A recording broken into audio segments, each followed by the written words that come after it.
The whole football stadium is packed, sold out.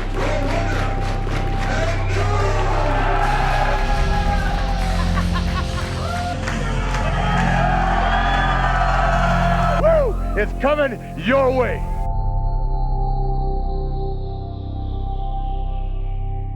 Hello everybody and welcome to another edition of Wanted Dead or Alive, and I couldn't think of a better person to have on this edition than my good friend. I've known him for over 30 years, Tony Anthony, the Dirty White Boy. Thank you for being here today. It's a pleasure, buddy. When you called, I got excited about coming here, and it's always fun to see you. Talk to you. We always have a good time telling lies and stuff. Well, of course, man. I think that's what everybody here in Tennessee does, is they like to tell those stories and kind of embellish. Don't let the truth get in the way of a good story, I've always said, man. But you know, you have a pretty interesting past. You have a very interesting history that we're gonna talk about today. And let me start out by just asking you, how did you start watching? What made you start watching professional wrestling, and what age was that? I was around 10 years old. I started watching it. My dad had it on WBIR and was watching it, and it was there of Whitey Caldwell, Les Thatcher, Ron Wright, Don Mal Green, Fabulous Kangaroos, Sam Bass, Lawler, all these guys, and I got into it like every kid in that age. You know, you watch it go out and beat yourself up in the front yard. Right. Well, so you started watching on TV. Then when did you actually start going to the matches live? I mean, you started watching the matches live at Chilhowie Park. Is that right? Right. Yeah. And I guess it was my first match that I went to. My dad took me to my first one. I guess it was about 11, maybe. And do you remember that first match? Do you remember that first? Who was in the main event, or who was there? It was Whitey Caldwell and Ron Wright in a no disqualification match. Outside of Chilhowie Park? No, this was actually inside in the Jacobs building. And then I went and seen that, and I mean, that hooked me right there. Well, again, for those that don't know about Chilhowie Park, there's an outside arena and an inside arena. But I mean, I thought when I first saw Chilhowie Park and got to wrestle there, the outside arena was had that ambiance and had that feeling of a good old time professional wrestling show, and that's what sold me on Chilhowie Park. The Park. Jacobs building was like 2 stories, right? And it was kind of like a Coliseum type deal, yes, surrounding but tighter. Yes. And you had the one light hanging over the ring. They'd turn every light in the building off except for the exit signs, and everything was on that. Now let me ask you, because it's Whitey Caldwell and Ron Wright, and Tennessee folklore about both of those guys still exists today. You can ask people in the year 2017 about Tennessee wrestling. They'll mention Ron Wright or Whitey Caldwell, and both of those guys, when they got in the ring, they made you believe. Is that what kind of hooked you? You said these two guys are really fighting. These two guys there was no doubt about that, and I mean, they did hard ways all the time. Yeah. I mean, Ron Wright, I've seen his eyes swell shut, close as we are, and you could tell there was no faking that. That was a black eye, nose cranked over to the side and all that. That's back when wrestling was wrestling. Right. So what was it about that? I mean, what was it when you saw these guys punching each other? I mean, you're going, "Oh my God, what made you?" I want to beat somebody. Yeah. What made you want to do that? Where you took that next step, and how did you find someone to actually help you get into being a professional wrestler? I fell in love with the sport of professional wrestling. I thought, at that time I was playing some ball and stuff. And high school? Yeah, in a high school, Fulton High School, and here in Knoxville, Tennessee. And at the end of high school, I graduated high school. It's like every football player around here, they want to go to a college and play football. They want to keep playing football, and they want to go to their favorite college, which University of Tennessee, go Vols. And I walked on, made the squad, and during all this time, finished the season with them. A buddy of mine by the name of Jackie Lakins, he come over to my house, and he was carrying a title, a wrestling title. A belt. Yeah, he had a belt. And he said, "Look what I just won," and all that. And I said, "Oh, you're in wrestling? Yeah."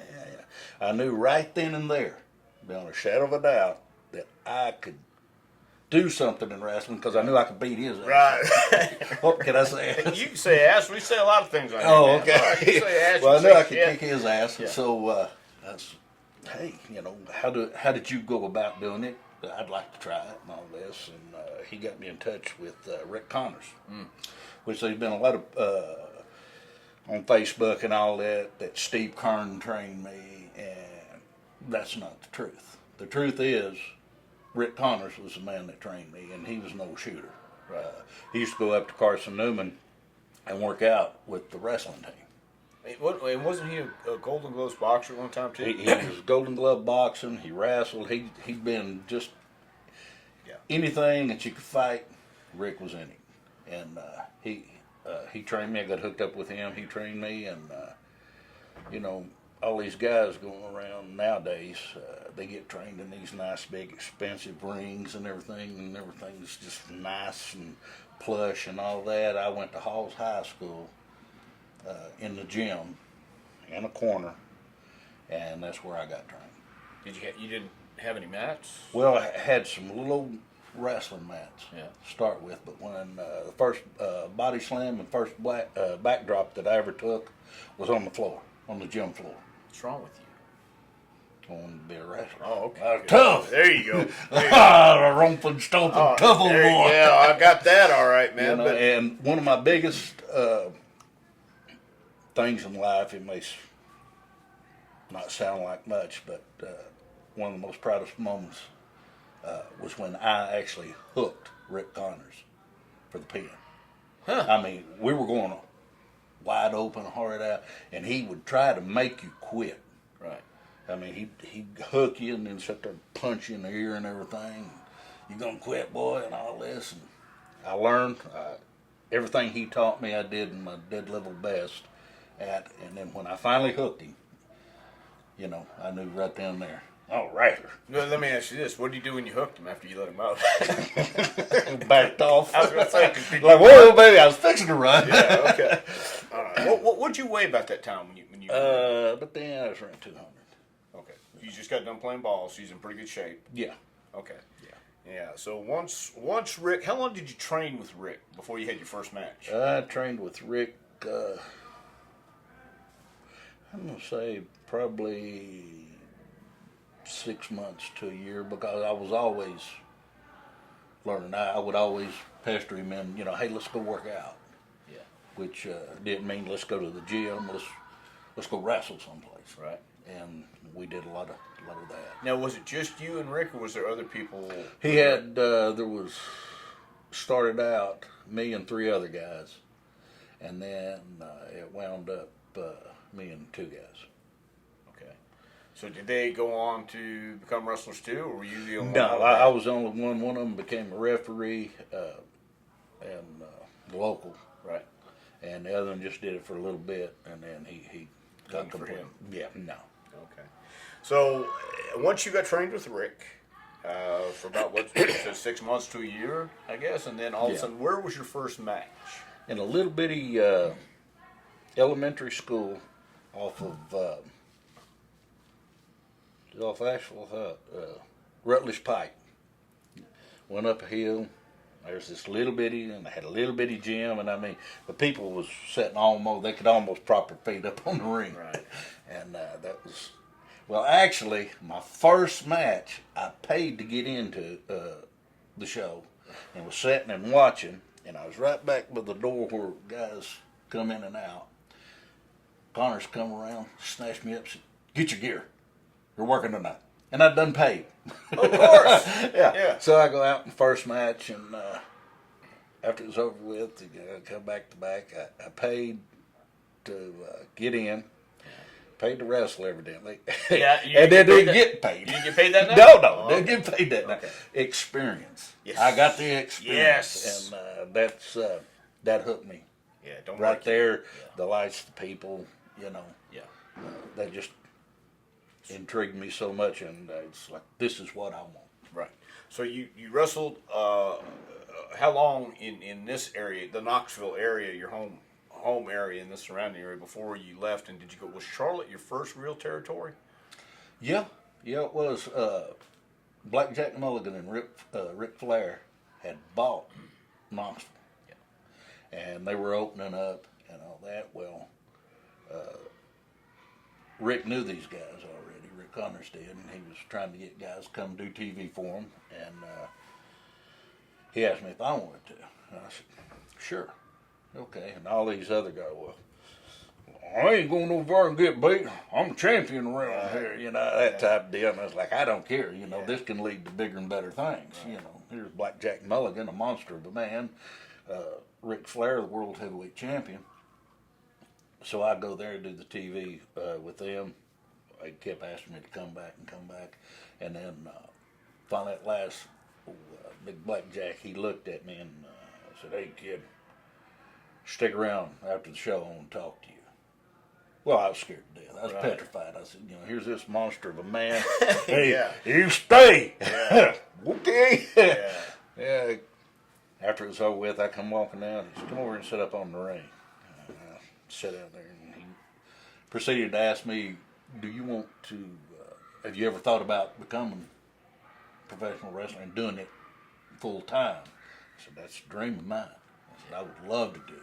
He said, since you would love to do it, it's been a dream of yours, and we'll make it come true. So get with Junior, Barry Windham. So get with Junior. He'll give you your bookings. As of right now, you're working for me. And that was my full-time start right there. In Knoxville? In Knoxville. Okay. And around, we traveled around. And then finally at last, Flair and Blackjack both got so busy they couldn't keep up and take care of it. So, boom, and Jack got me booked in the Carolinas. So you go to the Carolinas and For Crockett, and you get some experience there. How long did you stay there? I stayed there. It was over a year. And you were wrestling as Tony Anthony? Yep. Okay. So there you're wrestling as Tony Anthony. You have the white boots. Yep. You had your wrestling trunks. Yep. I've seen some matches. I have seen some matches. But you wrestle because that's what we all do, man. We all got to go and pay our dues. So right. So you're paying your dues in the Carolinas, and you're traveling. That's a hell of a territory traveling too, right? But you're learning it every night, man. You're on the road, and you're listening to the veterans, and you're in the dressing room going, "Oh my God, man, Jesus Christ!" So you're really getting it, soaking it in, and then from there, after a year, what happens? Blackjack came to me, and he said, "I've got a tour that I can't make. Do you want it?" And I'm like, okay, see, I'm from the hills of Tennessee, but, tour, what are you talking about? Yeah. And he said to South Africa. From across the pond over there. That's a little ways. That's it. And how far, how much gas? Yeah.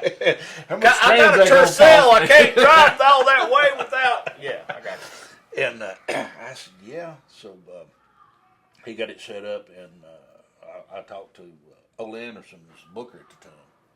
And before I left, I told him what I was going to do, and he said, fine, don't worry, kid, you got a job when you get back. I said, great. So I go over there, and I was over there a month.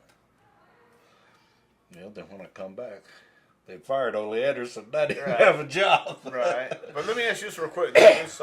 South Africa, you were there a month. How was that? I mean, for a kid, how old are you at this time? I was about 18, 19, yeah. So how was that for a month in South Africa for a 19-year-old kid? Buddy, I'm telling you, it was an experience. I mean, there was new things going on. Every time you turn around the corner, it's like, whoa, Like I said, you're looking for a kid from Knoxville, Tennessee. Right. And basically, the farthest I'd been, we went to Florida once, I think, That's a state away. Yeah. Load up a truck and let's go. Right. But I mean, was it when South Africa? You have your different culture, but I mean the food. I'm thinking about leaving from Knoxville, Tennessee, and going to South Africa, having to eat whatever you had to eat, and then survive. Well, the food was actually. I was always the type of person that wherever I went, I would try their food. Right. Because you may love it, may not. First time I ever eat Snails was in South Africa, and a chef come out. Blackjack said, "You got to go eat at this place. Drop my name," and the chef, I mean, the guy was a legit chef, said he'll take care of you. So I go there and he sets it down. Well, he brings out that's the hors d'oeuvres. He sets it out there like that. Says, "Oh, you eat. Let's go to those Snails. You eat." Yeah. Okay. So I keep putting him off, thinking he'll walk off, and then I can wrap him up and chunk him or something. No, he stood right there until I took the first bite. And I loved them. They were absolutely delicious. And ever since then, I've always tried stuff. Some stuff not too good, but Right. yeah, it was an experience, and I really enjoyed it. Anybody else go with you from the Carolinas? No, or? no, I went strictly on my own. But there were some more Americans over there. Yeah, there was one more American and one Canadian. Okay. All right. So you come back and Oldie's fired, and then what? Ollie's fired, and just like, oh, my career's over. It just got started, you know. Here I was.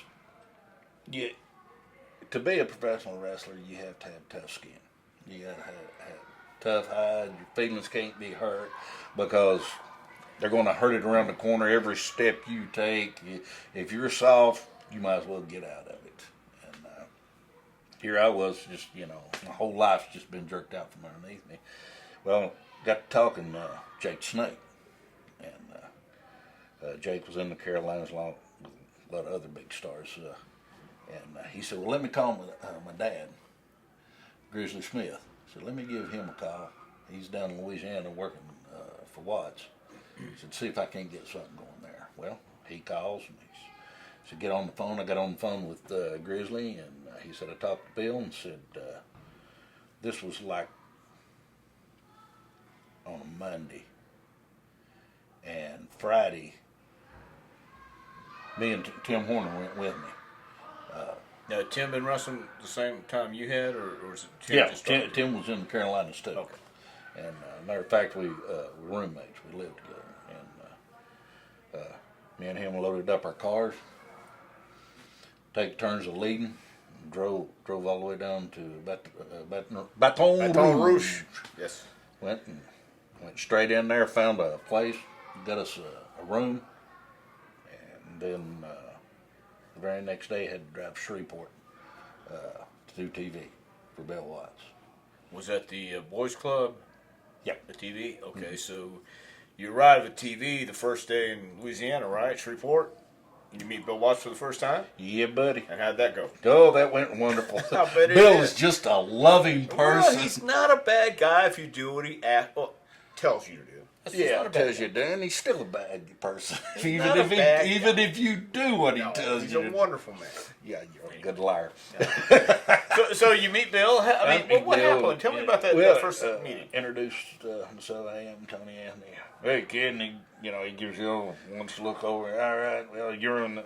Since you two come together, you two are on the first match, and don't mess up. Mess up, you're fired. Turned and walked off, and I'm like, I ain't never had nobody talk to me like that before. Like, okay, so which was actually good that he put me and Tim together. He's wanting to look at both of us, and we already had worked together so many times that we knew one another, and we went out and we thought we was shucking the corn, buddy. Yeah. We was putting it down and all that. Come back and Wrestling 2 was there, and he said, "Hey, it's a good match, kids." Heard Watts say, "You look like a young Harley Race." Right. I don't know how to take that, but if It was a compliment. if it was Yeah. working wise, Oh, Harley's right. one of the greatest of all time. Of course. And Yeah. so started working. We started making the loop and all that, and that's when I met Lynn Denton. Your best buddy. Yes, he is. Hello, Texas, horns. That's right. Yeah, right on Houston. There we go. Yeah, Okay. Houston, San Antonio. Yes. Oh shit. Anyway, but so how long were you in Louisiana before you met Lynn? Because he was a grappler then, correct? Yeah. Okay. Now he was there then. When I came in, he was there. He was just. This was early '80s. Yeah, I believe. Yeah, Okay. he had belts hanging all over him, Yeah. and Then Watch got a hold of Lenny and said, "You got an extra mask? You got an extra pair of tights? Got grappler on it?" And Lenny told him, sit him down, and said, "Hey, now, if you're going to put this kid in this just to jerk the mask off of him and all that, said, we ain't even doing it. Just not wasting my time." He said, "No," said, "I'm going to tag you two up." Said, "Y'all look good together. You know, I visualize you two together. Kid knows how to work as far as wrestling and all this. And you can teach him the rest. Come, give me that mask." And like smothered me to death the first time. I mean, a lot of people they'll buy these masks at the shows and everything. They'll put them on and all that. Try to get out there. And, well, you I've worn a mask. Yes. Yeah, it'll smother you if you're not careful. Yes. And well, you guys had the lace-up mask, Yeah. which is Oh, even yeah. more fun. yeah, buddy. And if a knot got in it, then you couldn't just pull it off. You Yeah, end up well, ripping it off. That's what I was going to ask you. I mean, how long did it take you to get used to wearing a mask every night, especially in Louisiana when you had those long matches and some of those buildings didn't even know what 100-degree it weather. was. Yeah. I mean, there was no ventilation or nothing like that. Yeah. And it took me probably just a couple of weeks. Yeah.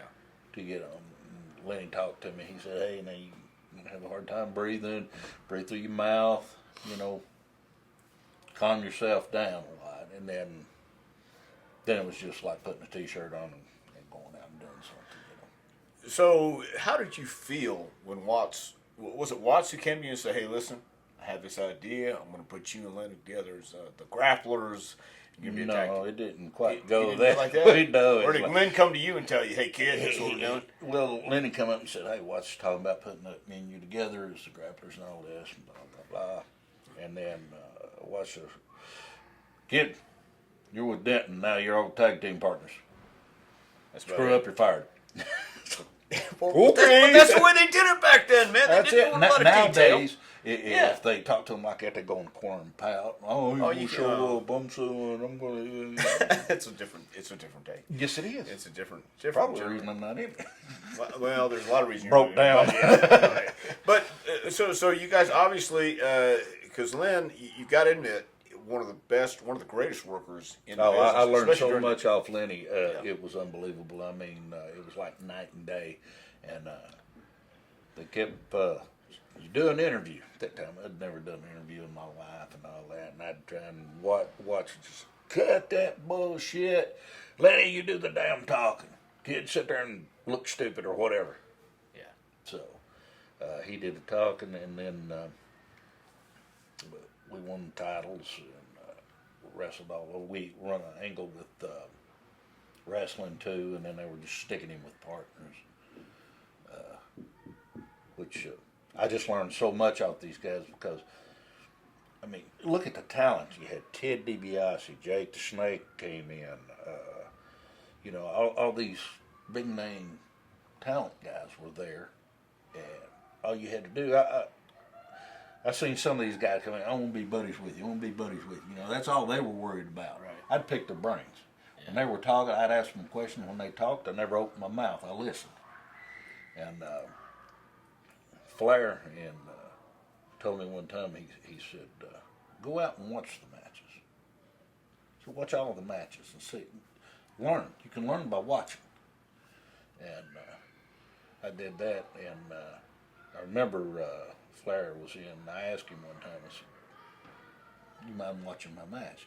Now here's a world champion. Yeah. And here I am just underneath, you know, opening match, something like that. Well, we get in the ring and start, and I'm back, and I just circled around everything, and I looked, stand back there in the back. He's leaned up against the wall with his arms crossed, and he was watching the match. He said he would, and he did. Yeah. That's back when guys, they told you something, you know. Right. But, yeah, I learned so much off Lenny, what to do, timing, go here, do this, don't do this. It's a time when you get the people right, that's when you go home. Right.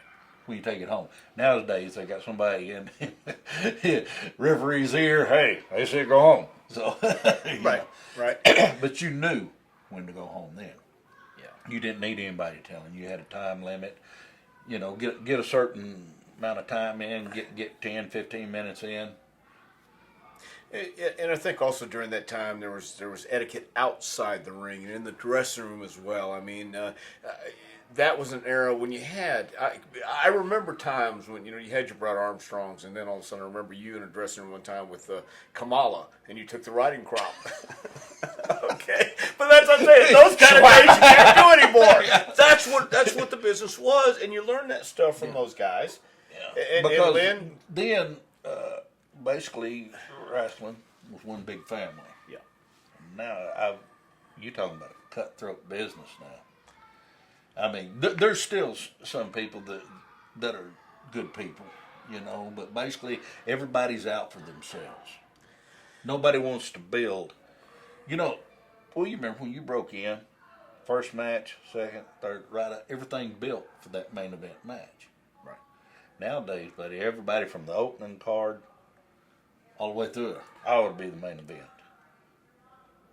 Well, I think there's always been that changes. Yeah, I think there's always been that element of out for yourself, and it's been an individual business because if you don't watch out for yourself, nobody else will.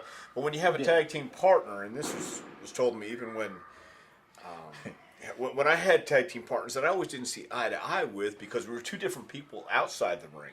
What I'm getting at is with you and Lynn, you guys kind of meshed outside the ring as well as inside the ring, which kind of helped the whole chemistry. When you guys stepped in the ring, you guys worked as partners. You guys worked in unison. Right. You guys had similar builds. You guys really could do the switch, even though he had the loaded boot. Did you ever wear the loaded boot? I wore the loaded boot the first time I ever put the mask, the Grappler outfit on. I was wrestling too. Yeah. And we pulled the big screw on him because he popped me with the knee, and I went to the floor. That's when Lenny come down. Did the switcherooski. He rolled back in and loaded the boot. Boom. Right. And took out two, and then we. For the people who don't know what we're talking about, at the time the Grappler was it about a 2-inch? Yeah. About a 2-inch built up boot, and would tap the toe.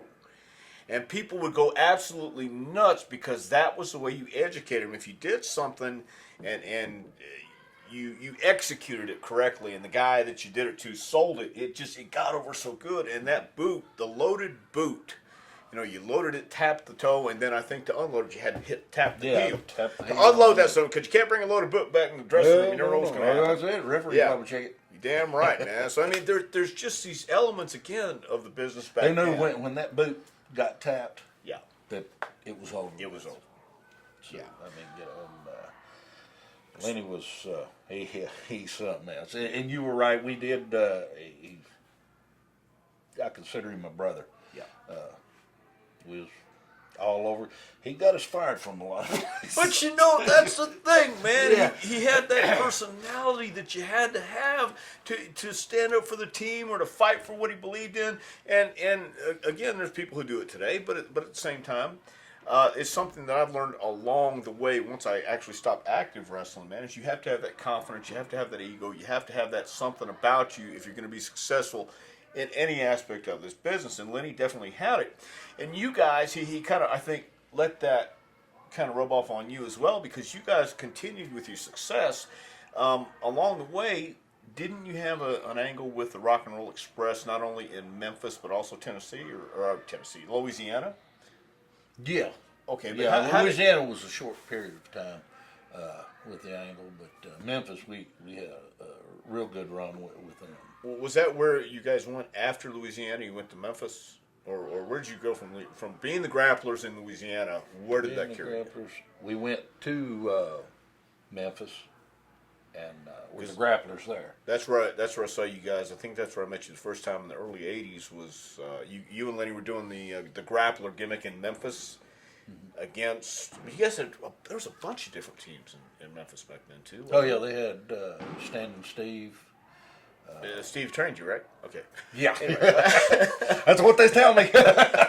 It was on Wikipedia because they never lie either. Oh well, that's probably what it was. Okay, I don't know. But anyway, you go to Memphis during that time because Memphis was a hotbed. I mean, it really was on fire. It was. Yeah, I mean, it was just absolutely sellouts wherever you went, and they were running two squads.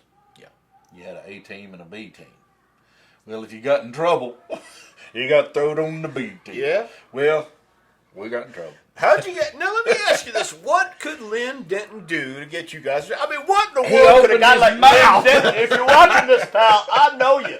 Yeah, which I know he won't be watching this because he can't afford high spots wrestling TV. But who knows? Yeah. Yes, you can. I'm just kidding. I had to. He's a good guy. Them two's always had a beef with one another. Texas here, Texas that.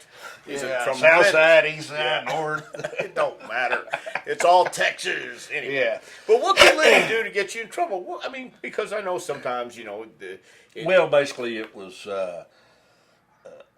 refusing to do something that they thought was great and all that, and which was absolutely stupid. Yeah. And in Memphis? Yeah, okay, exactly. So we'll slap you on the hand, you're on the B team now. Yeah. Well, they put us with the Rock and Roll Express. Yeah. Well, you can imagine. Right. I mean, Ricky and Robert, they're two of the greatest workers in their day, and we hooked up with them, and the matches was just going, and we were having fun. Right. The B team was having a blast. We were selling out wherever we went. Well, then you got the A team looking like, I want wrestling too. Right. So it wasn't long after that they moved us and the Rock and Roll to the A team. Right. Well, that seemed to happen with those guys. It seemed to happen with anybody they got in the ring with and they were having fun with. People can tell when you're really into it, and when you guys can, and especially again when you have that chemistry, and that it just clicks. And again, I've seen the matches. And it's obvious because. Well, all four of you guys were in there, and you knew each other, and you had that style, you had that feeling. It was a clicking match. We just gelled right in together and everything. We knew what they were going to do, and they knew what we were going to do. You never had to say anything, nothing. You just did it. Right. And I've seen guys nowadays, they'll pace and they'll put a 30-minute show together just to go 10 minutes. I do this, I spot this and this and this and this. Now you do this and that, and they got to do it all in the back. Which, when we were coming up, you didn't do that. Well, you'd lay out certain things, but right. Nothing to that extreme. And then you had your beginning, and then you had your finish, and then you put the middle together. One of the greatest improv businesses in the world, I thought. Exactly. But from Memphis.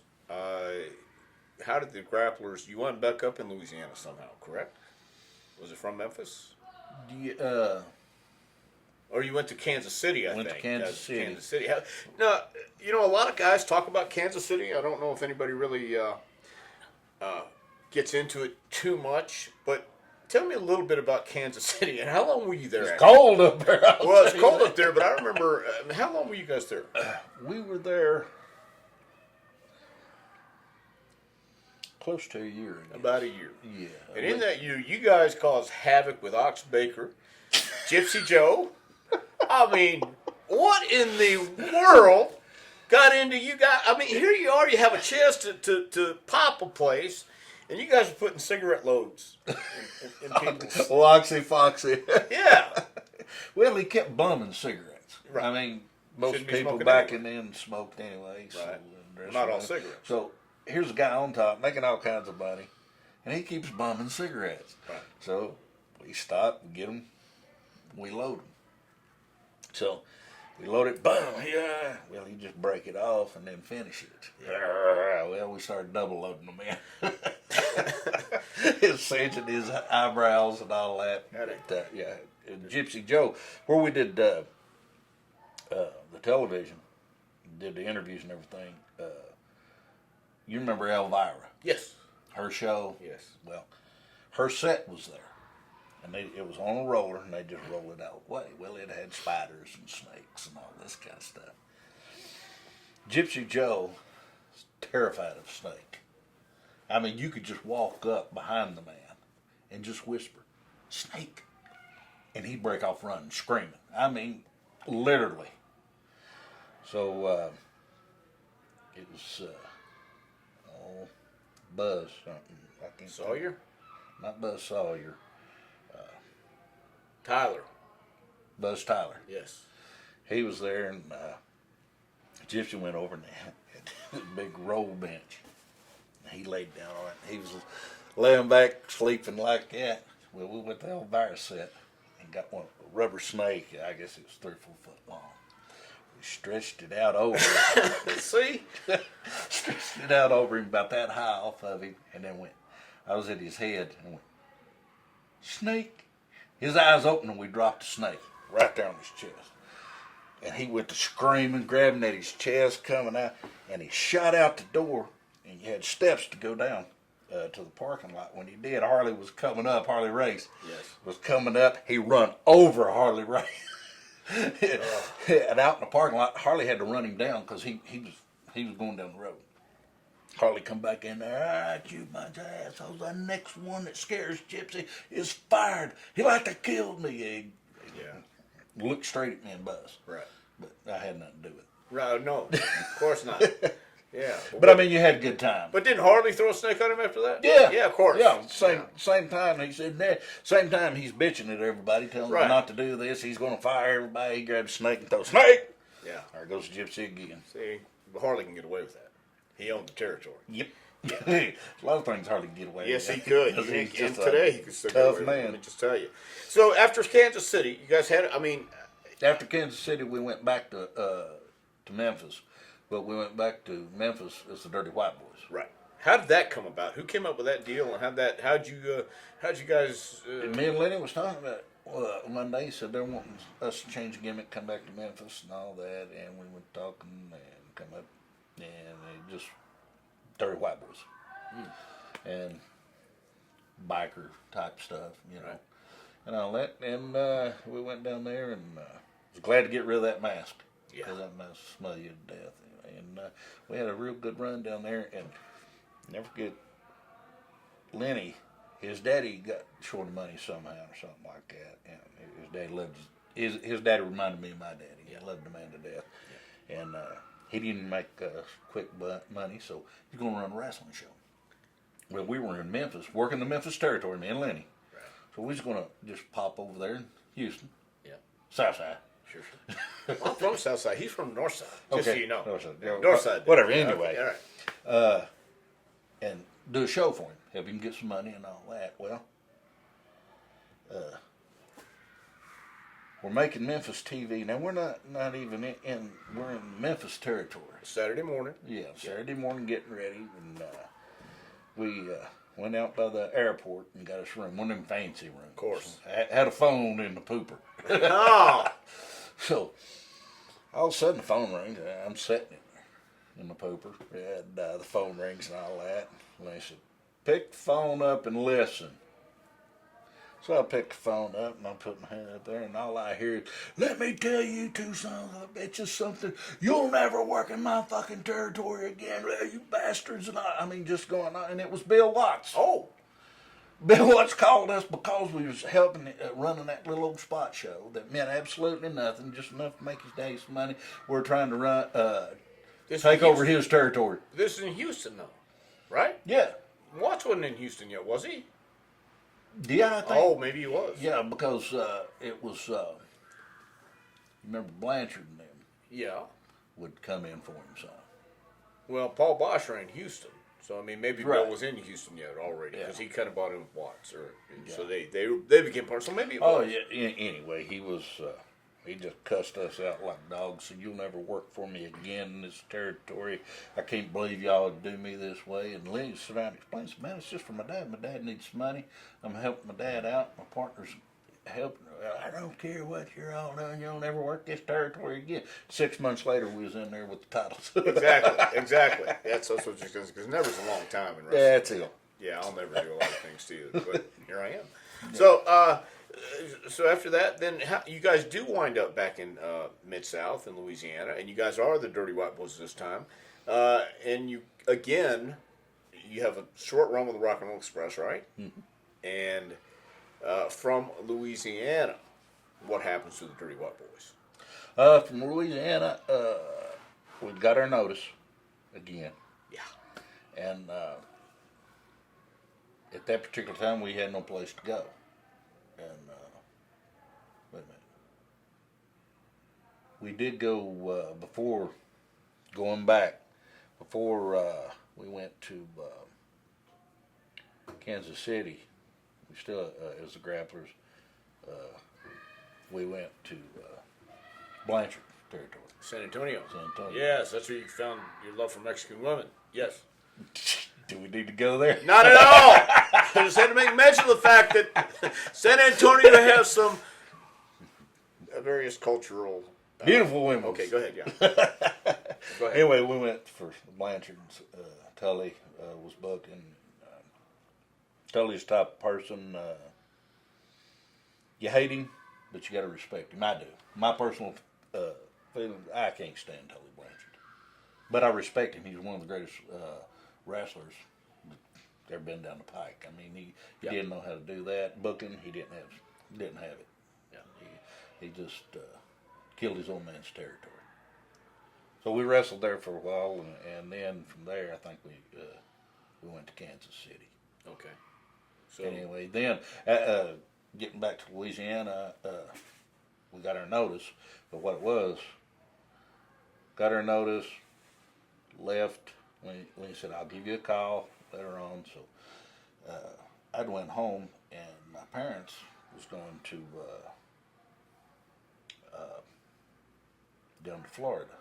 What was that town that we ran that was right down on the ocean? Panama City? Yeah, Panama City. Yeah. Well, they always had a mackerel run down there, Spanish mackerel run. We went down there, and me and Daddy were fishing and all that. Well, there was a show running Armstrongs, and we went over. Dad said, "I'll break camp. I'll take you over, and you go in there and see your buddies and all that." And you were there. I sure was. And Yeah. went and seen all you guys and all that. And before I left, talked to Bullet Bob. Yeah. And then wrestled there for a short time. And then, because Lenny had got, Watts wanted us separated. Yeah. So he fires us both and then rehires Lenny as a single. Okay. Yeah. Can you believe Watts would do something like that? Stranger things have happened. Yeah. But go ahead. Well, so let me ask you this, because I remember the night you came to Panama City, and then you went back to Knoxville. Shortly after that, you got hired for Continental. Is that what it was? Mm-hmm. And then Lynn went back to Louisiana. Right. And then, let's see here. You're going back years. Because once you were in Continental, I think you stayed there for a while. Well, went back to Memphis with Lenny. Yeah. Then, yeah, went back to Memphis with Lenny, because then when I come back, the reunion, Lenny looked at me and he said, "You got it now," because he kept trying to tell me, he said, "One of these days it's just going to fall on you. You're going to get it." And my interviews, I was working on my interviews and all that, and as soon as we met, hugged, "Hey brother, how you doing?" He said, "You've got it now. I can tell just by looking at you." We went up there and we were going out to do TV and interview, and I said, "I'll start it." Looked at me like, "What?" I said, "Let me start it." And boom, I went into my deal and all that. He did his. He come back, and but to him it was like a birthday present. He couldn't believe it. He said, "I'm so proud of you." You know, coming from Lenny, because you know Lenny, he don't give no compliments. Yeah. Did you ever get one? I don't want one. That's okay. I'm good with that, Lynn. You can do whatever you want, man. But that's good. So you guys have your reunion in Memphis, right? Okay, then how do you wind up back in Continental full time? I got a hold of the Bull once again, Bob Armstrong. Yeah. And Lenny was going home. His dad got sick, and he said, "I'm going home." I said, "Okay." So we split, and I got a hold of Bob. Yeah. Came down there and started, and that's where,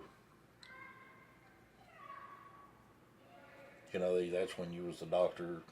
Well, I think you were there. Was it after I got there, or after I became Dr. Tom?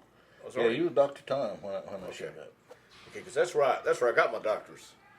That's where you got your That's where I got my degree in. I would have been a real doctor, but I spent a little too much time in the pharmacy. That's my story, and I'm sticking to it.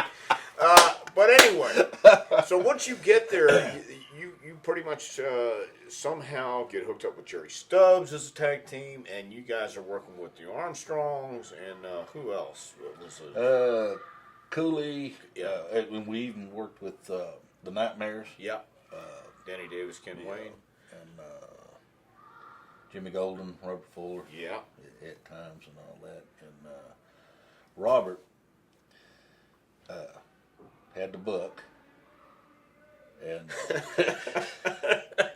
Robert had that in itself. yeah. But, I love you, Robert. Yeah, I do too. Robert, we love you. I Honest. And he knows that. He knows that too. He knows that. Best payoff I ever got. But you did it. Yes.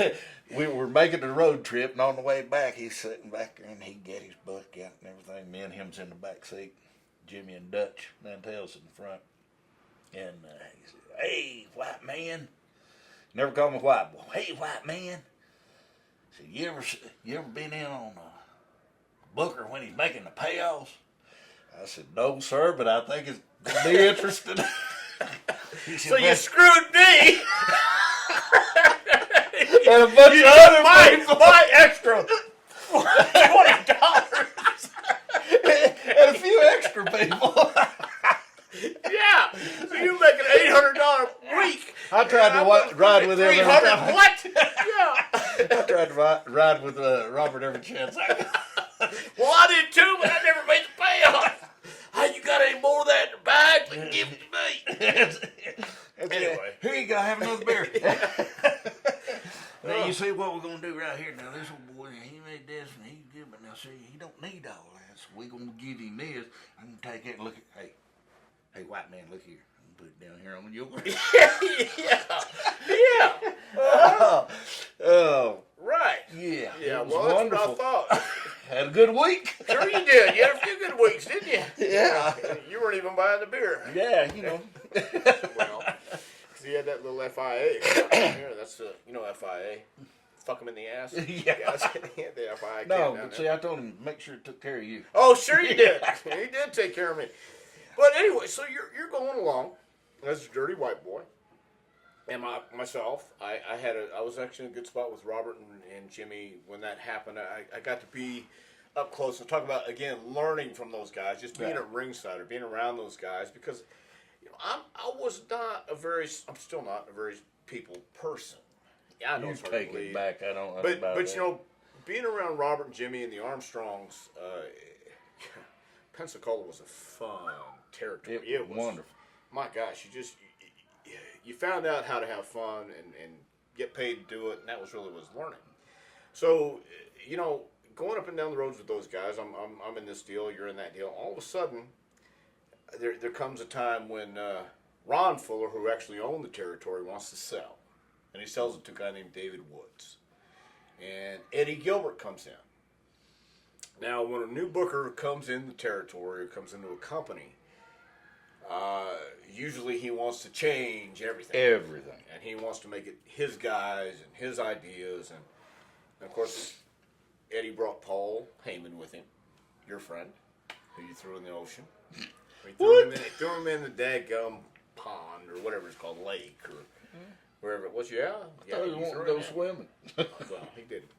But the point is, You're making me out to be an ass. Yeah, that's true. But Eddie comes in, and he keeps you. He keeps me. I don't know who else he kept. Cooley, maybe? I don't know. Wendell? He kept a few people. Yeah, Wendell didn't stay much longer. Maybe not. But you and I had already begun an angle. I don't know. Was it the Continental Wrestling, the title, the tournament that we kind of started our angle with? However it happened. I believe it was. Then we got into a deal, an angle with the Alabama Championship. And Eddie. You want my title? Huh? You want my belt? Yes, sir. My belt.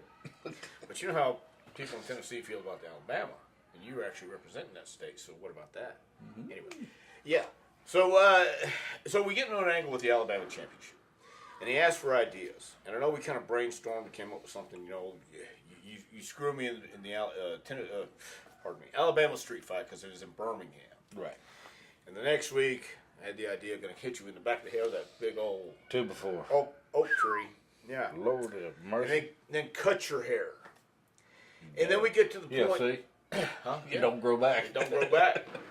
Surprised you let me do that. But we then, come up with an idea to follow that. I remember seeing an angle with Nick Bockwinkel getting. There was a guy named the Hangman in El Paso, and I just remember seeing on TV the Hangman put this noose around Bockwinkel's neck and bealed him from corner to corner. And I never forgot that as a kid. I thought, man, that's brutal. That just was vicious. Yes, it was. So, Eddie was asking for ideas, and I kind of threw that around. And, of course, you went home with major news, and Eddie says, yeah, but I need something more. So, the brain surgeon that I am said, hey, what if he handcuffs my hands behind my back? Great! Great! Einstein, buddy. Well, a lot of people may not know, before the match, he also wanted blood to come out of my mouth when you're hanging me. And Randy Colley, who was Detroit Demolition, I think, at that time. Yeah. Okay, he actually drew blood from my arm and put it in a condom and tied it. But it wasn't tight enough to where you can bite it. It's just kind of squishy. Yeah. First of all, the fact having a condom in my mouth kind of didn't appeal to me. It didn't appeal to me that much, but it wasn't lubricated, so we have that going for us. Anyway, so the night this is supposed to happen, I mean, we don't walk through it. There's no rehearsal. No, there's no.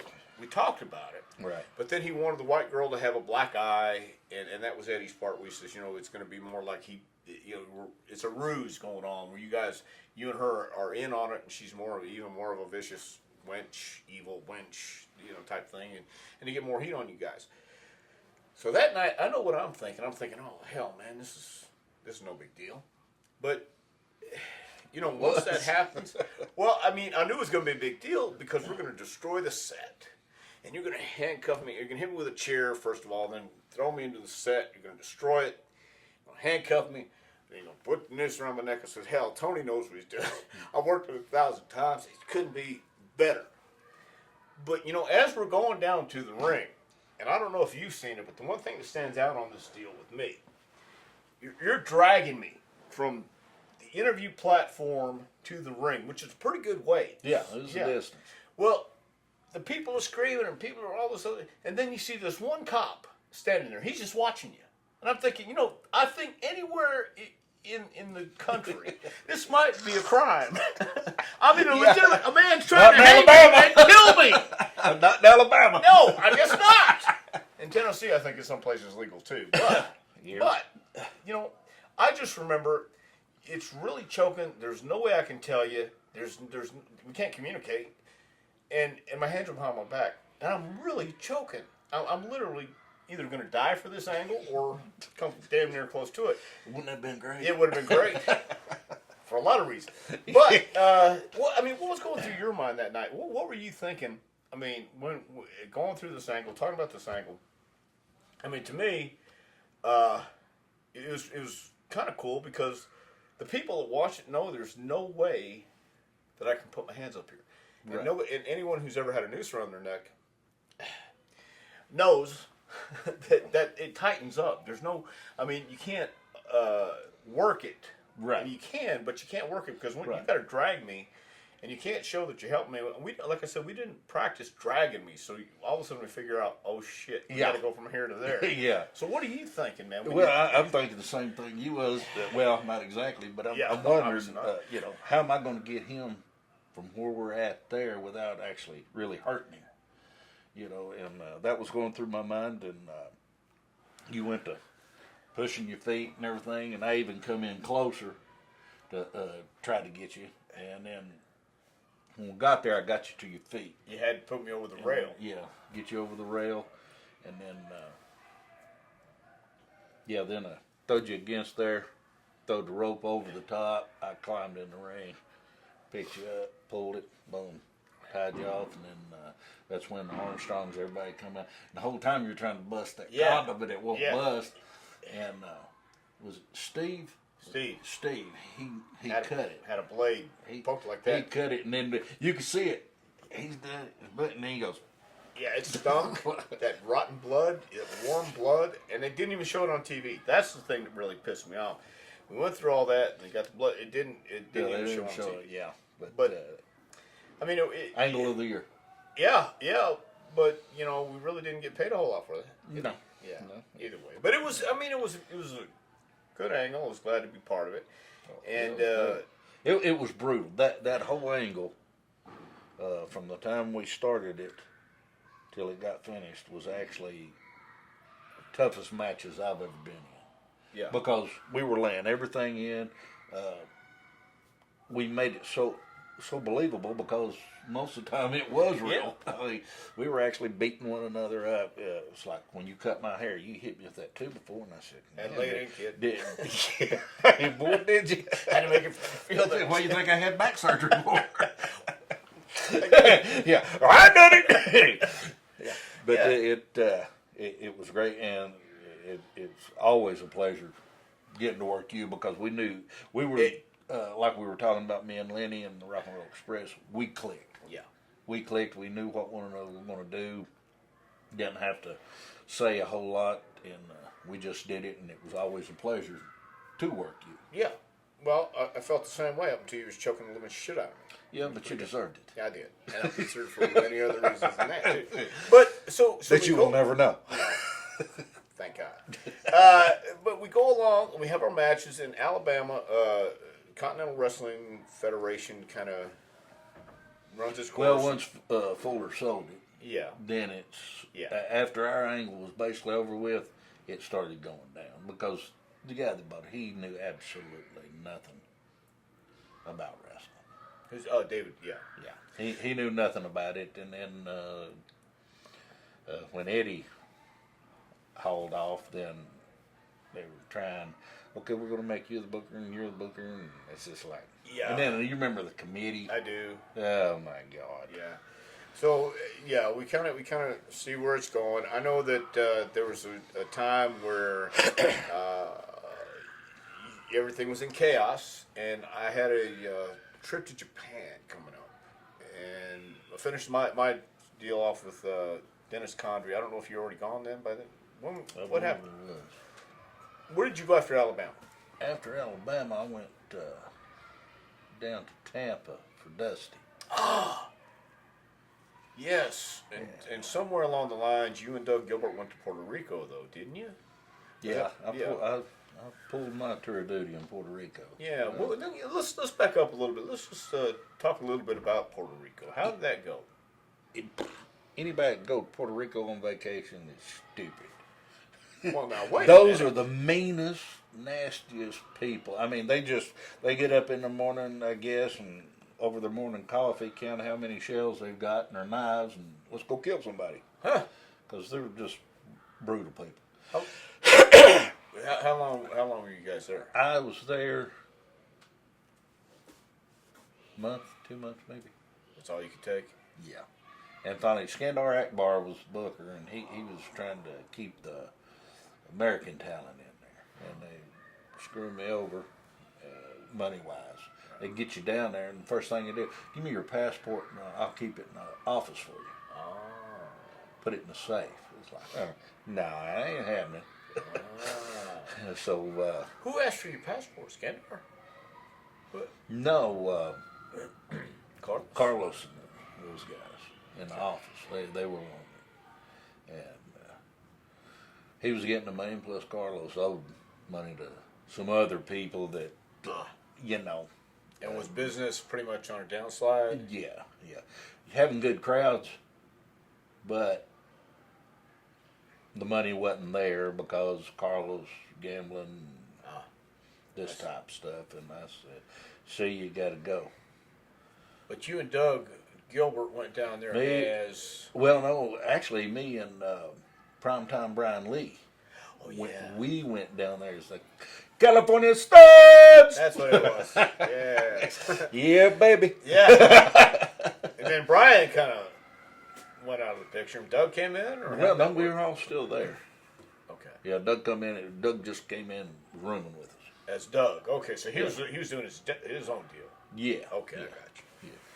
Yeah. And he came in there, and finally at last I took all that I could take, and it was tax time. Yeah. I told Scandal I got to get back to the States, get my taxes done. He said, "Well, you can get an extension." I said, "Well, ain't gonna be no extension because I got to get back to the States. So I got a airline ticket one way." Then he called me up. I guess about 3 days later, and he said, "I can't believe you, Tony. I can't believe you. You just up and left. You said you was coming back." I said, "Yeah." And they said they was gonna pay me. You got to learn how to take people on their word sometimes. Exactly. Blind faith. Yeah. So, yeah. So, okay. I just Bad wanted- time. Yeah, I wanted to hit that because I remember when you went to Puerto Rico, and that was a little sketchy. Yeah. So A lot sketchy. Yeah, sketchy. But anyway, from Alabama, you left, and where did you go after Continental? After the hanging angle, after you finished your business there? Went to Tampa. Tampa for Dusty, and Now let me say this, because Say it, baby. anybody who's worked you with pulling Dusty, it. huh? You pulling it. Listen, let me tell you, he was. I got to know Dusty in Tampa when we were doing the developmental system, and I know Dusty as a performer and as a booker can be the American dream 24 hours. I saw that side of it, but I also saw a different side of it, man. And I bet you could also see that different side of him when you're sitting there talking or maybe engaging in a conversation with him. But how was it working for Dusty at that time in Tampa? Dustin was there too, right? Yeah, Dustin was there, and of course at that time, him and his dad wasn't getting along with Right. him. And I think later in years they finally made up and all that. And last time I seen Dustin, I was in Chicago or someplace, and he was telling me about him and his dad getting back together, and he'd go check on him and all that. So, but we went down there. Me and Black Bart. Yes. Black Bart. Yeah. Me and him were tag team partners, and had a good little run and all that. But Dusty was just basically keeping Dusty over, and it wound up shutting the territory down. Right. Well, that's when he went to Charlotte, right? When Dusty went to Charlotte? Dusty? Yeah. Was that when the territory pretty much went to shit? Yeah. Well, no. Charlotte was already over with then. Yeah, but I mean, didn't he leave Tampa and go to Charlotte and take everybody with him that he wanted to take? Yeah. And then Dustin come to look at me, and here's this kid that's got all the talent in the world, but it's just raw talent. And he's like, what are we going to do? What are we going to do? You going to do like me and everybody else, you're going to find another job. That's what you got to do. So I got on the phone and called Lawler. He said, yeah, man, come on in. Boom, boom. We talked money. I said, all right, yeah, come on. Got your book, be here such day. Hung up, and Dustin come over, and he said, I don't know how to do this. Yeah. And I said, well, you want me? I said, I'm going to Tennessee. I done got booked in Tennessee, Memphis area. So, you want me to call him? See if I can get you there. Yeah, so I called Lawler back and tell him, I said, would you be interested in Dusty Rhodes' son, Dustin? He said, who? And I told him. He said, yeah.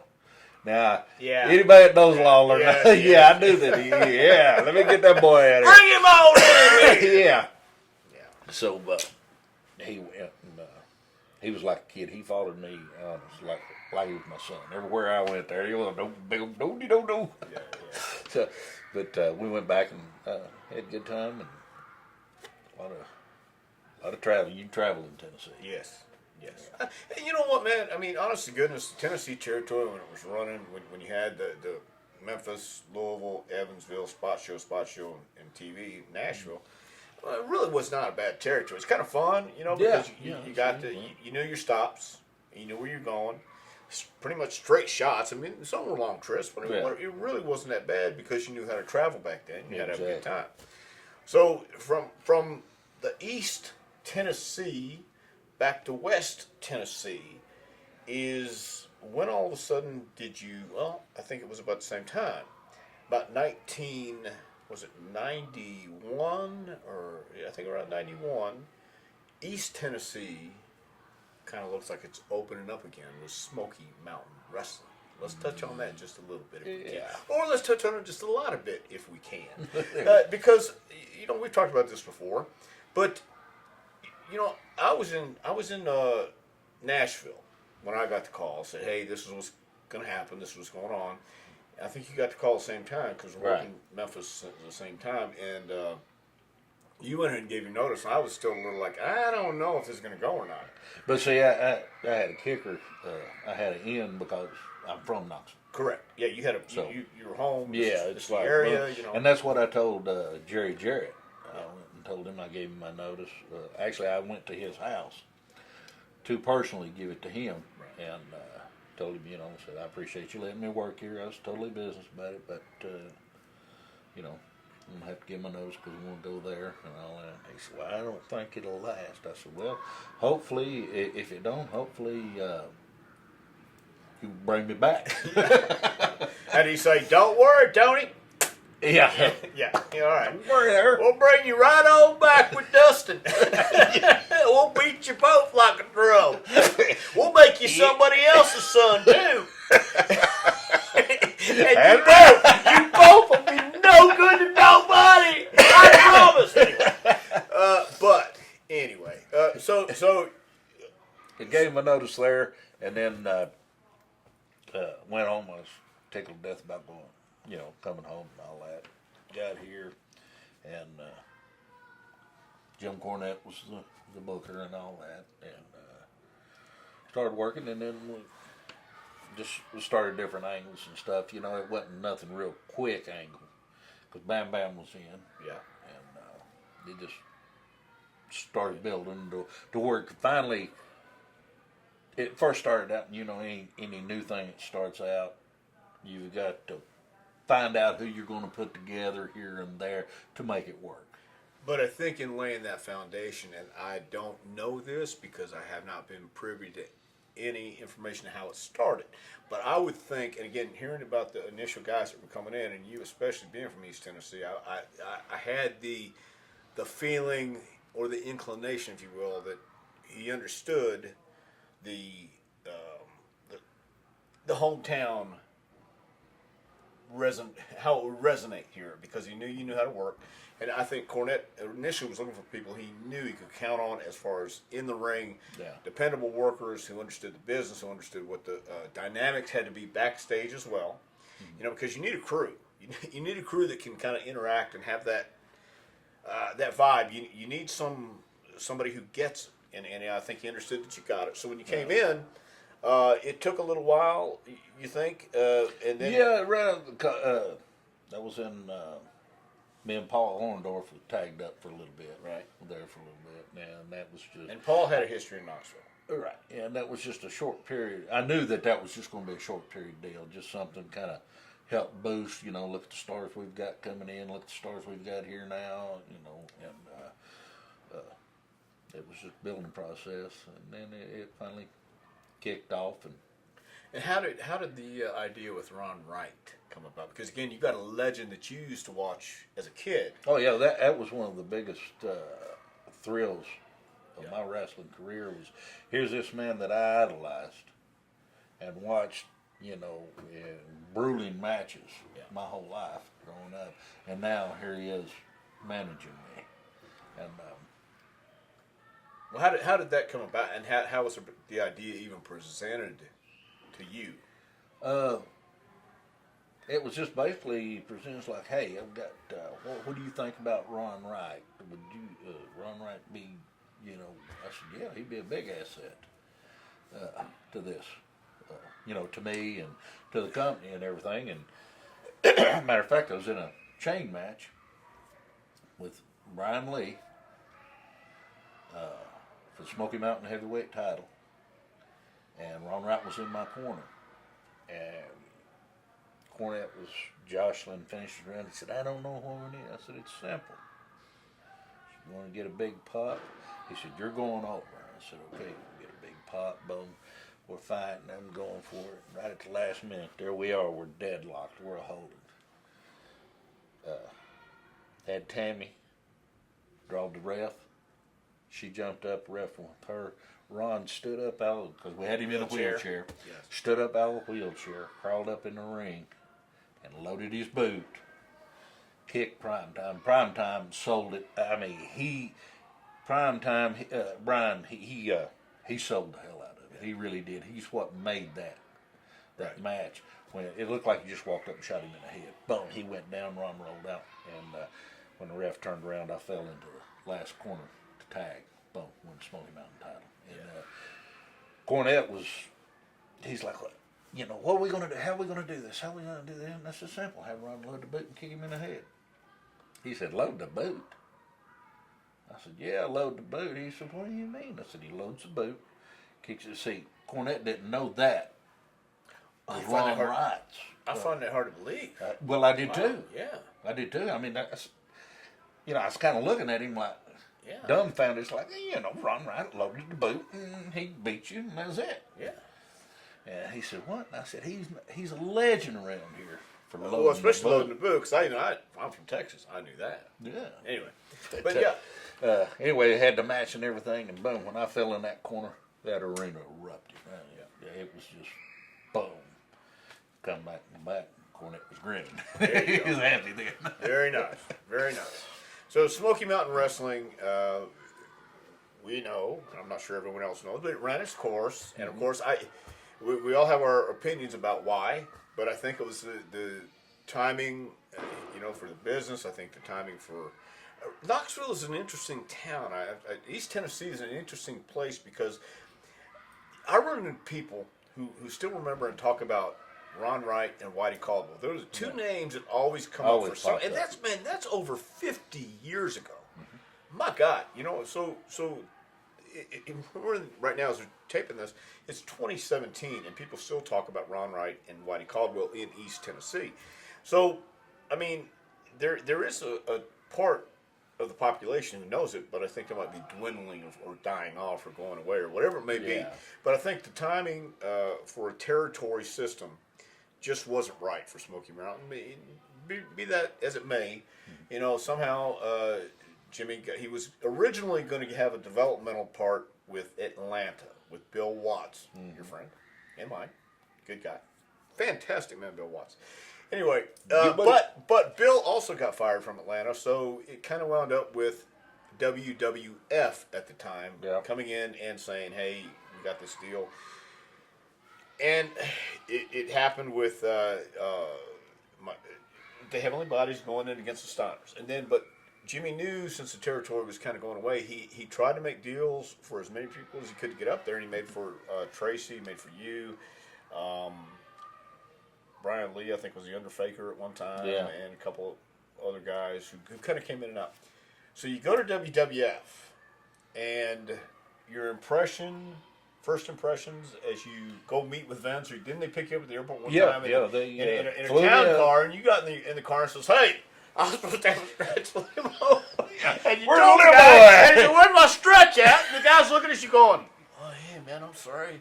You want me to get you a stretch? I know you pissed the guy off, right? Okay. Yeah, but it wasn't a limo. No, it's a town car. It's not a limo. Well, you had a Tercel. You done lied to me. Yeah, but it wasn't the first or the last. Yeah, it was. They flew me up and back in one day. Yeah, had the meeting. Flew in. Meeting with Vince. Yes. How'd that go? It went good. I mean, let me ask you this: when you first meet Vince, how'd that go? I mean, walk me through that, because you go to Titan Towers. Yeah, you go to Titan Towers. You're looking. So they take elevator. Yeah, and they take you into. He has his secretary's office, and they got a glass here and another secretary, and then you got Vince's office, right? Yes, and then you go to. They put us in. I guess it's the board meeting room. The conference room. Yeah, conference room. That's what I was trying to say. We go in there, and Vince comes in. And, how you gentlemen doing today? Now, who was with you? It was me, Tracy, Bill Irwin. Me, Tracy, The Rock. He was there. That's when he was a kid, when he first started. And well, it don't matter. Headbangers. Oh, Headbangers, okay. Yeah, they came. So there's a group of you guys in conference room. Right. Gotcha. Right. Yeah, so we all introduced ourselves to Vance, and he had him talk. And he goes over things and all this kind of stuff, and just basically a meet and greet, something short and sweet. Boom. Okay. Now this person's going to take you over to the wardrobe and show you things and show you how we edit stuff on TV. If somebody's talking too loud, they cut it off on, how they take it out of the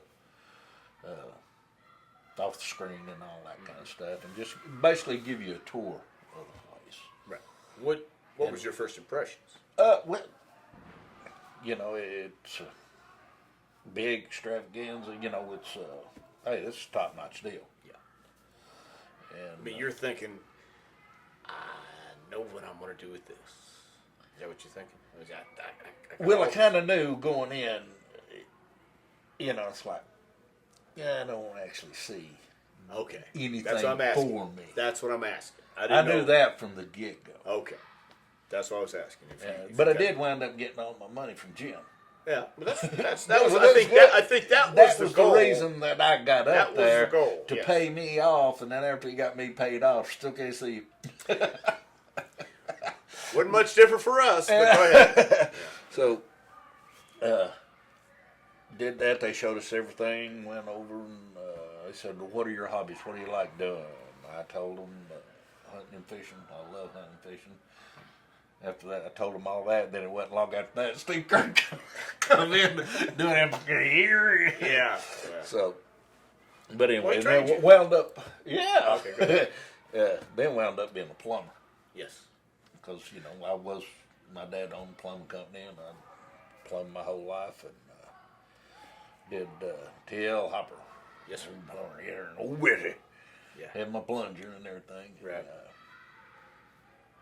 The first night that I was on TV making that debut with that, I forget the guy's name, big old guy. I was supposed to beat him and then take a plunger, plunge his face with it. And he said, nope, I don't do that. He said, nothing against you. It's just me and Vince, we know that ain't happening. I said, well, okay, there's only one thing to do. Let's go talk to Vince about it. He just decided to do it. Oh, yeah, because that was my deal. I wasn't there. I ain't gonna fight you over it. Yeah. If you don't want to do it, then don't. Let's talk to Vince and see what happens. He may have an idea. Right. Fire your ass. Yeah. So we did that, and that gimmick was all right. But when I really started having fun was when I was Uncle Cletus. Yes, sir. World Tag Team Champion. Yes, sir. I've done that. Now, how did TL Hopper fade away and Uncle Cletus get born? How did that happen? Well, really, I don't know. They sent me home and said, start growing a beard and everything. And I was running with Hog and Pig some when I was The up Godwins. there. Yeah, the Godwins, yeah. And, I was running around with them some and all that, and then they went to talking about something like, hey, man, you make a great manager for us and all that, from Tennessee and all that. And I said, yeah, whatever. I'm up for anything. Make money.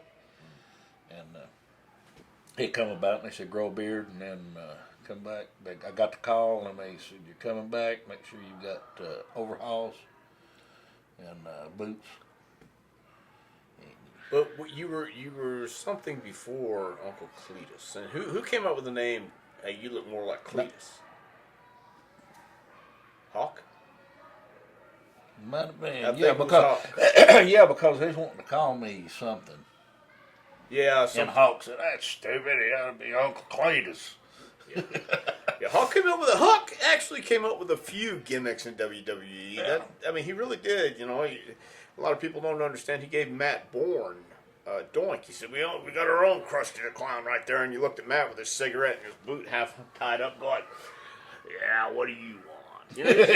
Matt was Krusty the Clown. So he became doink. And you are certainly Uncle Cletus. It fit. No, I mean that. Yeah. It fit with the Godwins, you know, when you came out, like you said, you had more fun. I think it was. Oh, more I had a obvious. blast with it. Yeah, and then what was that old boy's Russo? Yeah, that idiot. You're an idiot. Yeah, because I wasn't supposed to say that. No, you can say that. That's okay. You Yeah, say anything. Here. he come up and he tried to tell me. He said, this gimmick's not going anywhere because people don't really wear bib overhauls anymore." I said, "You've been up north too long, buddy. Go to the south. People wear them every day." Yeah. But he was just, I don't know, trying to let me know that in a roundabout. He took a long way around the barn to tell me that he was getting rid of me. Ah, okay. He didn't have balls enough to do it. Yeah. And then that's when they changed the Godwin's gimmicks.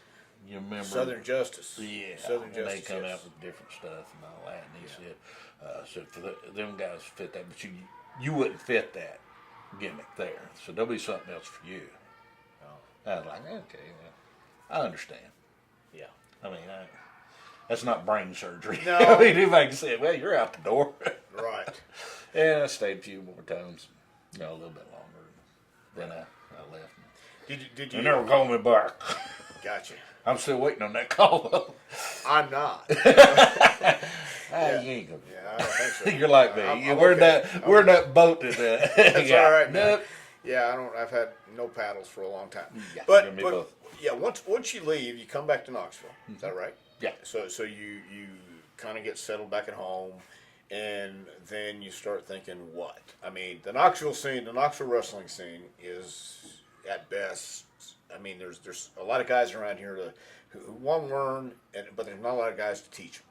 So Right. so you come here and you kind of I guess scope out the territory, scope Scope the out land, everything lay that's of the going land. wrong differently. There's little independents Right. around. I would work shots for them and that, and then started helping the guys. Local talent and all that, and there's just. It takes a certain type of person to be a professional wrestler, and not everybody can do it. You may love wrestling, Right. you may love getting in the ring, but sometimes you just shouldn't. Right. Yes. Yeah, and you know that. I mean, Yes. I see you get aggravated before these things, and I keep telling you, these guys just do it on the weekend. Right, They got right. regular jobs, Right. bless their hearts, good people. Yeah. Good people, but they. What gets me is when they start talking to like me or you, they know they let on like they know as much as we do. Yeah. And it's like come on, Right. Done this for years, Yeah. 7 days a week, twice on Sunday. Yeah, what? Year.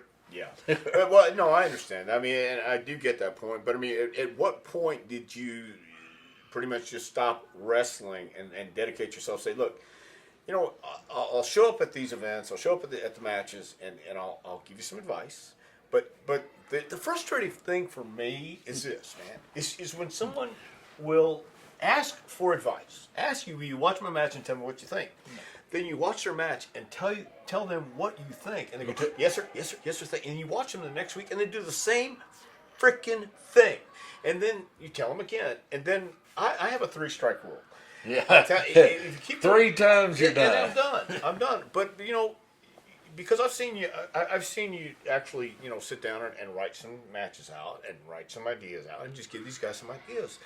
And I've come to be a little more patient, I think. I've come to be a little more lenient, but no, here in Knoxville, especially here in East Tennessee, let me say this, because it has its own flavor, it has its own style, and some things you just have to let go and let them go do, because no matter what you say, no matter whether it's there's your way, there's my way, but the right way, the only way, does not exist. I mean, there's this way or that way, but there's not just one way to do it. There's nothing etched in stone that says this is the only way to do it. That's the only way, the right way to do it. And if you do it this other way, it's wrong. It's not true.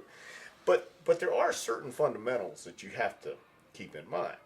And that's whether you walk in the ring and you don't cross your feet, or whether you lock up. It's still called collar and elbow, not shoulder and elbow, or not shoulder and shoulder. It's collar and elbow. Certain things like that, the fundamentals. So did you get to the point where you really enjoyed telling these guys or trying to teach these guys? Well, I had a couple of guys that I was training, and I enjoyed that. Yeah. I really did. I had two guys that I was training, and I enjoyed the training part because when you tell somebody what to do and you show them how to do it and everything, then you see them getting in a routine to where they're doing it Right. what you're supposed to, and then you start teaching them how to put a match together.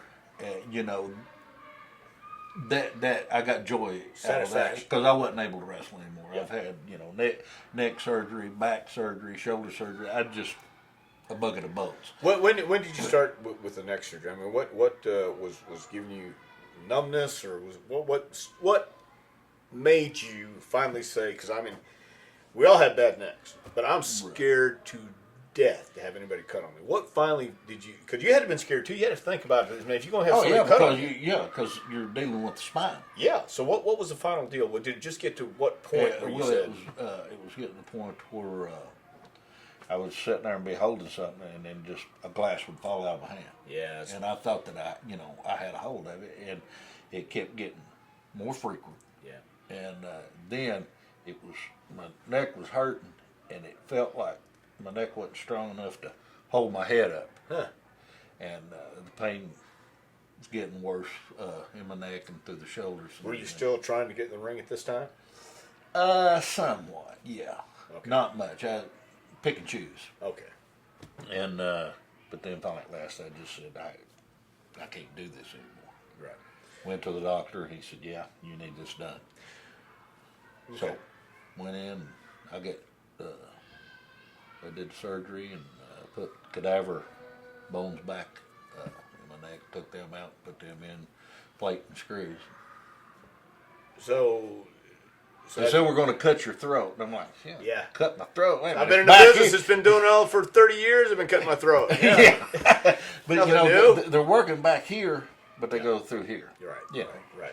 That's the reason they get the big bucks. Yeah, I got you. Yeah. I got you. So you get all the operations done, and you know, so you don't really get in the ring anymore. But I've seen you coach outside the ring. I've seen you, you know, where you can talk to the guys outside the ring and not necessarily get in the ring and demonstrate it, but explain what you're talking about.